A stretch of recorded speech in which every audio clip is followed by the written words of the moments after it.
friends मैं आज बनाবলৈ চানা দাইল হালৱা যদি ভিডিওটো ভাল লাগে তেন্তে লাইক এটা কৰি দিব আৰু এনেকুৱা ধৰণৰ নতুন ভিডিও পাবলৈ চেনেলটো সাবস্ক্ৰাইব কৰি কাষত থকা বেল আইকনটো প্ৰেছ কৰি ৰাখিব যাতে মই যি ভিডিওটো তাৰ নটিফিকেশন সকলোতকৈ আগে আপোনাৰ মোবাইলত আহে ঠিক আছে এতিয়া আমি বনাও হক মই প্ৰথমতে চানা দাইলখিনি বইল কৰি ৰাখিছো 10-15 মিনিট মান বইল কৰিব লাগে যেতিয়া আমাৰ চানা দাইলটো অলপ অলপ সিজিব এয়া দেখিছে তাৰপিছত এতিয়া আমি মিক্সিত মাৰিম এয়া দেখিলে আমাৰ মিহি হৈ গ'ল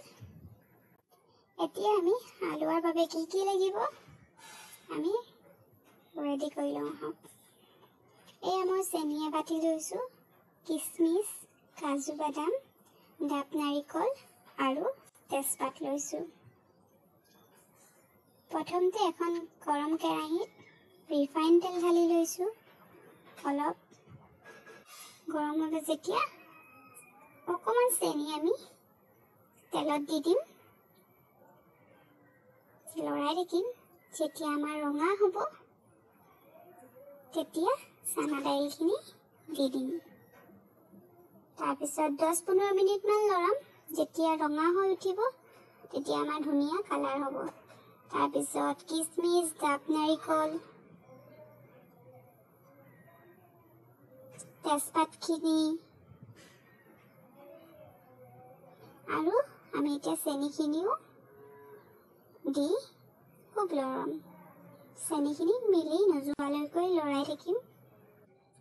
তাৰপিছত এতিয়া মই ইয়াত গাখীৰ লৈছো আধা গিলাচ আপোনালোকে পানীও এড কৰিব পাৰে গাখীৰখিনি এতিয়া ঢালি দিলো এতিয়া আমি লৰাই থাকিম যেতিয়ালৈকে গাখীৰখিনি শুকাই নাযায় ধুনীয়াকৈ মিলি নাযায় এয়া দেখিলে আমাৰ এতিয়া ধুনীয়াকৈ হালৱাখিনি ৰেডি হৈ গৈছে